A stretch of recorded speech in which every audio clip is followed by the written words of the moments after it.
bahan, ayo bahan. Pasca kericuhan unjuk rasa di depan kantor DPRD Oku pada 1 September lalu, Satreskrim Polres Ogan Komering Ulu menetapkan satu tersangka pengerusakan fasilitas umum dan diduga provokator.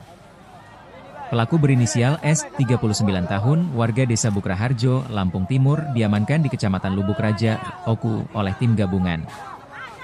Dalam video viral, S terlihat memecahkan pot bunga untuk dilemparkan ke arah kantor DPRD yang dijaga aparat.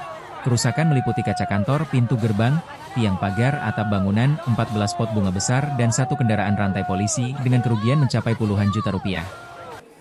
Selain S, polisi masih memburu 4 orang lain yang diduga terlibat.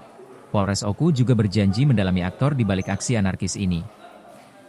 Pasca kejadian, polisi mengamankan 13 peserta unjuk rasa, sebagian besar pelajar usia 14 hingga 17 tahun yang kemudian dikembalikan ke orang tua. Barang bukti yang disita antara lain rekaman video, topi milik tersangka, pecahan pot tanaman, serta beberapa diduga bom molotov siap pakai. Yang bersangkutan secara jelas, secara clear, terlihat dari berbagai macam video yang muncul, adalah merupakan pelaku bersama-sama dengan 4 orang lainnya, yang saat ini masih kita terus lakukan pengejaran, merupakan aktor daripada perusakan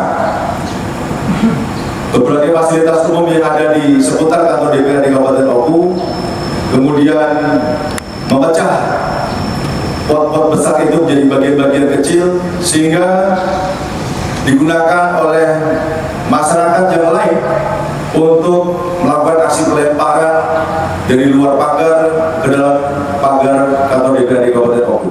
S dijerat pasal 170 ayat 2 KUHP dengan ancaman 7 tahun penjara dan pasal 406 ayat 1 KUHP dengan ancaman 2 tahun 8 bulan.